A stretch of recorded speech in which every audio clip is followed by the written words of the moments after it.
جو مجھے نقطہ بیان کرنا ہے آپ کے سامنے، جو درس دینا ہے، جو بات بتلانی ہے، وہ یہ کہ ہمارے معاشرے میں کچھ عام لوگ ہیں، کچھ خاص لوگ ہیں۔ تو وہ عام ہوں یا خاص، دونوں کو درس ہے۔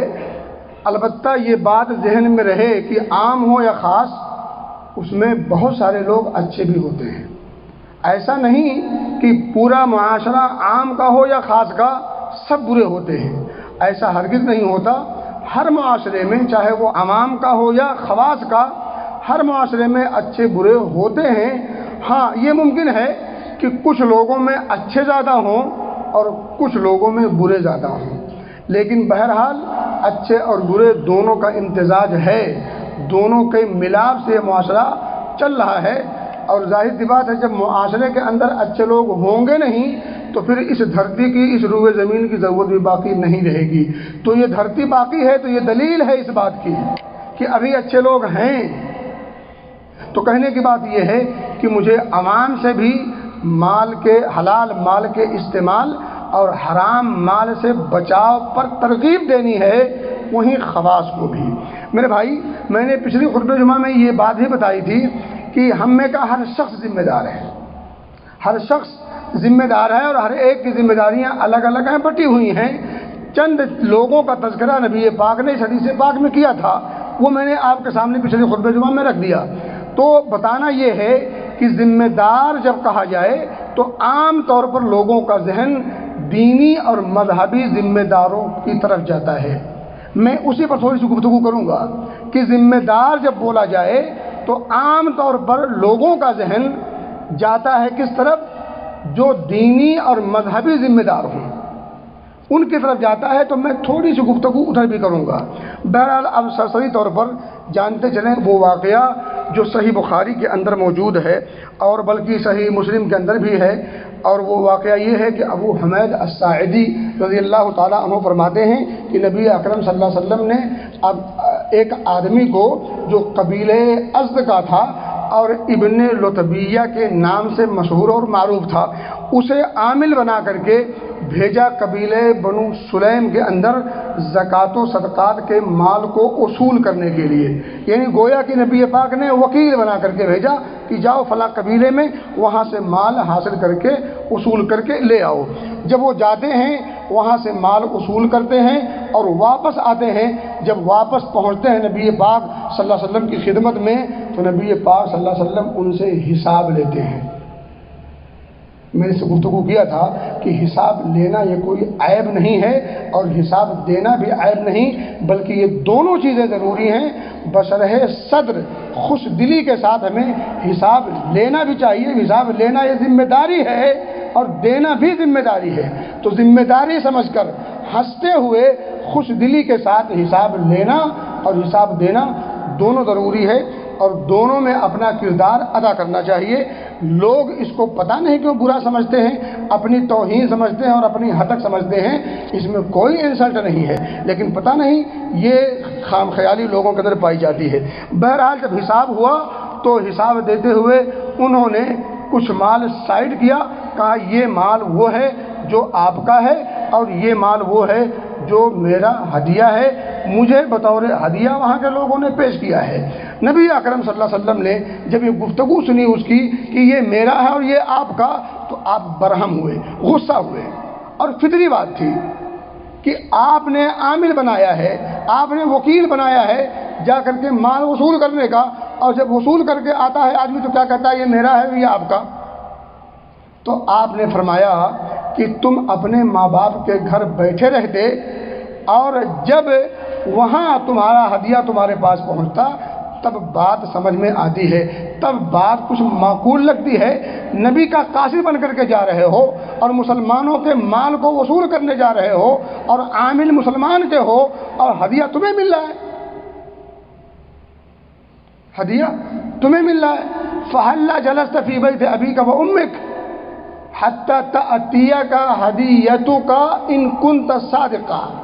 اگر تم سچے ہو تو اپنے امی اور ابو کے گھر بیٹھے رہتے یہاں تک کہ تمہارا ہدیہ تمہارے پاس پہنچ جاتا۔ تو کیا ایسا ممکن تھا؟ ہرگز نہیں۔ آپ گئے تو ہدیہ ملا، اور ہدیہ کب ملا؟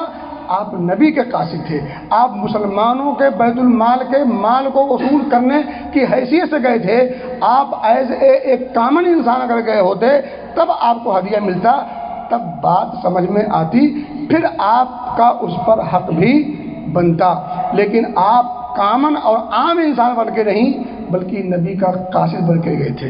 تو میرے بھائی یہ چیز جب نبی اکرم صلی اللہ علیہ وسلم نے سنی تو آپ نے یہ گفتگو فرمائی، پھر لوگوں عام مجمع میں خطاب کیا، آپ نے درس دیا صحابہ کرام کی موجودگی میں، اور اللہ رب العزت کی پہلے حمد و ثنا بیان کی۔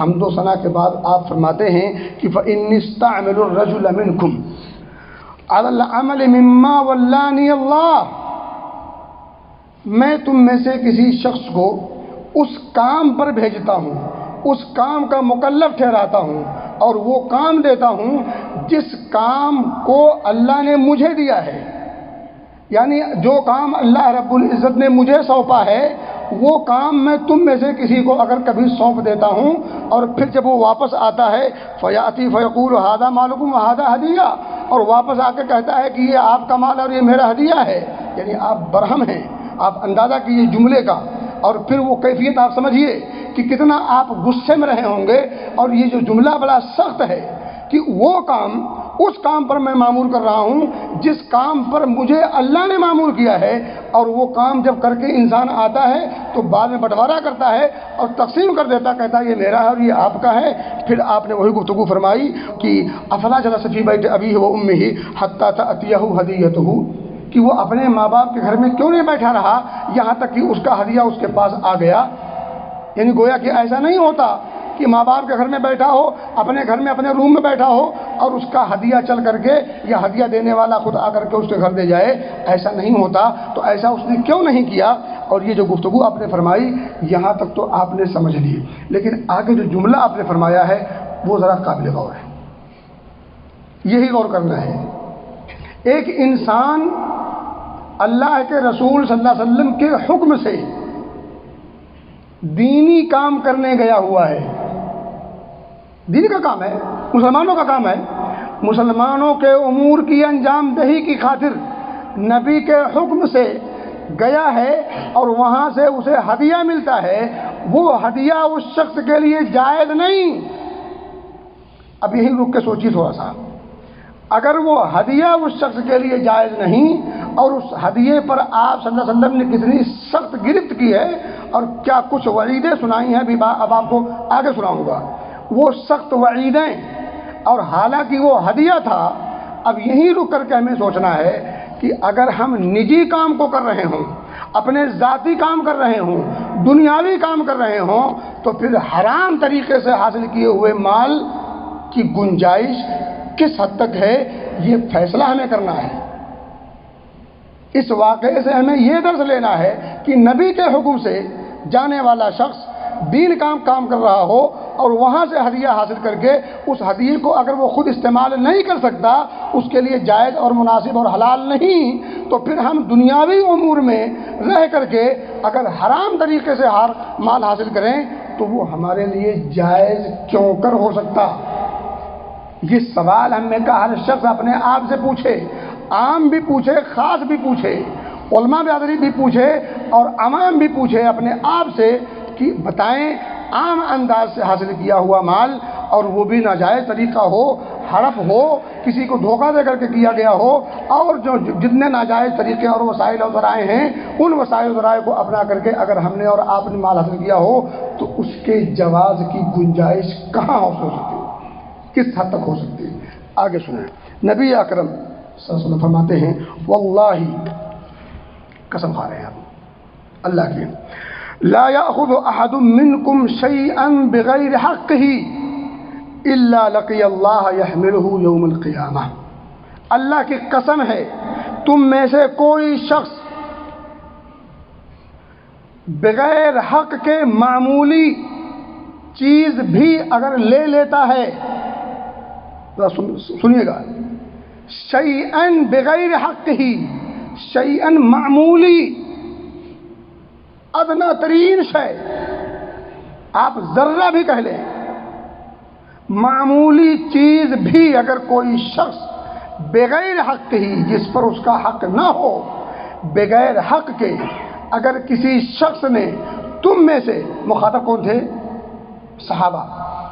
نبی کے سامنے کون تھے؟ صحابہ. واللہ لا یاخذ احد منکم شیئا بغیر حق ہی، اگر تم میں سے کوئی شخص اپنے حق کے بغیر معمولی چیز بھی لے لیتا ہے، اپنا لیتا ہے، ہتھیا لیتا ہے، اس پر قبضہ جما لیتا ہے، تو یاد رکھے الا لقی اللہ یحملہ یوم القیامہ، وہ چیز اٹھائے ہوئے اللہ رب العزت سے ملاقات کرے گا. جب رب کے سامنے حاضری ہوگی تو وہ چیز وہ اٹھائے ہوا ہوگا، اس چیز کو لے کر کے وہ پہنچے گا. کس چیز کو؟ جو ناجائز تھی، اس کا حق نہیں تھی، اور اس نے اس دنیا میں اسے اپنا لیا تھا، وہ چیز اٹھائے ہوئے ہوگا اور رب کے دربار میں پہنچے گا. آپ تصور کریں تھوڑی دیر کے لیے، سوچیں کہ اگر ہم نے کسی کی کوئی چیز ہڑپ لی ناجائز طریقے سے، قیامت کے دن رب کی بارگاہ میں وہ ناجائز طریقے سے حاصل کی گئی چیز کو اٹھا کر کے پہنچنا ہے. اب وہاں جو بے عزتی ہوگی اور جو وہاں جو منظر ہوگا، اس کو تھوڑا سا اپنے سامنے رکھنے کی کوشش کریں.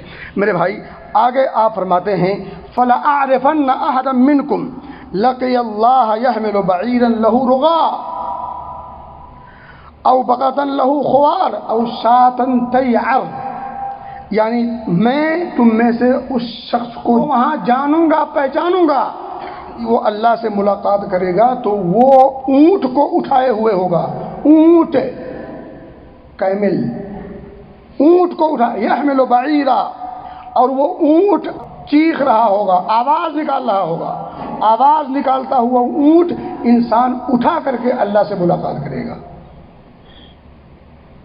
او بقرہ لہو خوار، یا اسی طرح سے گائے کو اٹھائے ہوا ہوگا اور وہ گائے ڈکار رہی ہوگی، آواز نکال رہی ہوگی، تو اونٹ بلبلا رہا ہوگا اور گائے ڈکار رہی ہوگی. او شاتن تیار، اور اسی طرح سے بکری کو اٹھائے ہوئے وہ پہنچے گا اور بکری بھی اپنی ممیاہٹ کی آواز نکال رہی ہوگی. یہاں تک آپ نے فرمایا. اب اس جملے کو سننے کے بعد کیا ہم میں سے کسی کے لیے یہ گنجائش باقی بچتی ہے کہ اب بھی ہم ناجائز طریقے سے مال کو حاصل کرنے کے لیے لگے رہیں؟ وہ ناجائز طریقے سے حاصل کیا ہوا مال آپ اٹھا کر کے رب کی بارگاہ میں ملاقات کریں گے.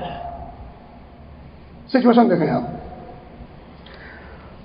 ثم راوی کہتے ہیں ثم رفع يده حتى رؤي بياض ابطه، پھر نبی اکرم صلی اللہ علیہ وسلم نے اپنے ہاتھوں کو اٹھایا یہاں تک کہ آپ کے بغل کی سفیدی دکھ رہی، یعنی اتنا لمبا ہاتھ اٹھایا، اور اٹھانے کے بعد آپ نے فرمایا یقول اللہم حل بلغت، ہاتھ اٹھایا اور کہا اللہم حل بلغت، اللہ تو گواہ رہ، میں نے میسج لوگوں تک پہنچا دیا ہے.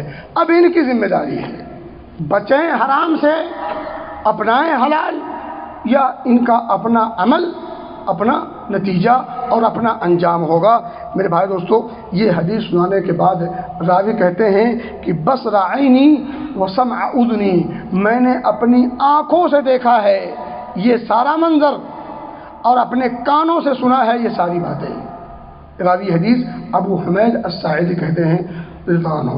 اس حدیث پاک سے کیا کچھ معلوم ہوا آپ سمجھ سکتے ہیں. آئیے میں آپ کو ایک اور بات بتا دوں کہ ہمیں حرام مال سے کتنا بچنا چاہیے، کس حد تک بچاؤ کی ضرورت ہے، اس کی ایک جھلک میں ذرا آپ کو اور پیش کرتا ہوں.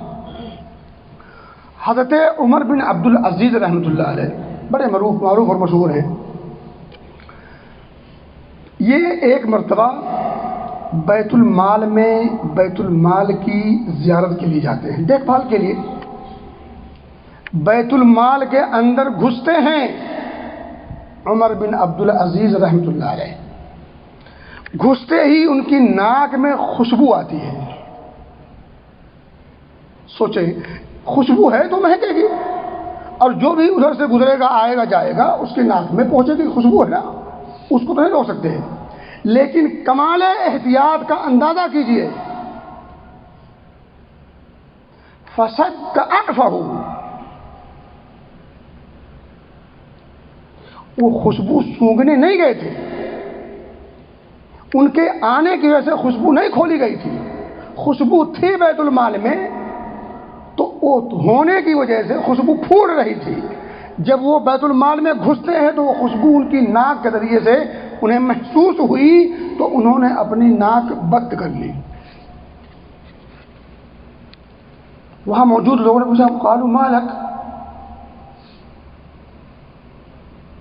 تصور کریں آپ، قالوا ما لک، یہ آپ کیا مطلب، کیوں؟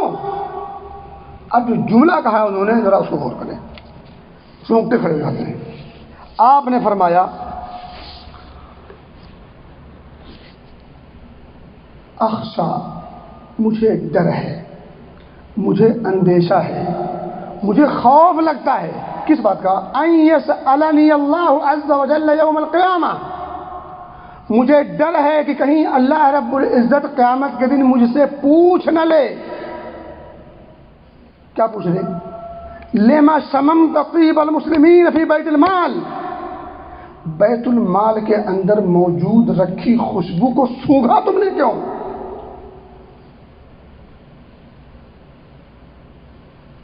مسلمانوں کا جس مال پر حق ہو اس مال سے تم نے فائدہ کیوں اٹھایا؟ اور وہ مال کون سا تھا؟ خوشبو تھی جو خود پھوٹ رہی تھی، جس کو سونگھنے کے لیے وہ نہیں گئے تھے، بیت المال کو چیک کرنے کے لیے گئے تھے، بیت المال کے کام سے گئے تھے، مسلمانوں کے امور کے انجام دہی کے لیے گئے تھے، اور جانے کی وجہ سے وہاں خوشبو جو پھوٹ رہی تھی وہ ناکوں کے ذریعے سے انہیں محسوس ہو رہی تھی، ناک بند کر لیا اس ڈر سے کہ کہیں اللہ رب العزت قیامت کے دن مجھ سے یہ نہ پوچھ لے کہ تم نے مسلمانوں کی خوشبو سونگھی کیوں، تمہیں کیا حق پہنچتا تھا اس خوشبو کو سونگھنے کا اور اس سے فائدہ اٹھانے کا اور محظوظ ہونے کا۔ یہ ذرا معاملہ سمجھنے کی کوشش کیجیے۔ اس حد تک ہمارے اسلاف نے حرام مال سے، ناجائز مال سے بچاؤ کیا ہے، اور ہم جان توڑ کوشش کرتے ہیں حرام مال کے حصول کی، اتنی کوشش ہم حلال مال کے استعمال کی یا حلال مال کے پانے کی کوشش نہیں کرتے جتنی کوشش ہم حرام مال کو پانے کے لیے کرتے ہیں۔ یہ امر واقع ہے، یہ کوئی کہانی نہیں ہے، یہ کوئی جذباتی بات نہیں ہے، حقیقت یہ ہے کہ جتنی کوشش ہم حرام مال کے حصول کی کرتے ہیں اتنی کوشش حلال مال کے لیے نہیں کرتے۔ اگر اتنی کوشش ہم حلال کے لیے کر رہے ہیں تو یقین جانیں ہمیں حرام کی ضرورت ہی نہ پڑے۔ میرے بھائی، اب یہیں رک کر کے میں تھوڑا سا اشارہ کرتا چلوں، دینی اور مذہبی ذمہ داروں کو بھی یہاں سوچنے کی ضرورت ہے۔ وہ جو آدمی گیا تھا وصولنے، وہ دینی کام کرنے گیا تھا، مذہبی کام کرنے گیا تھا، اور اس ہدیے کو نبی اکرم صلی اللہ علیہ وسلم نے اسے دینے نہیں دیا، اپنانے نہیں دیا، بلکہ سخت گرفت کی، وعید سنائی۔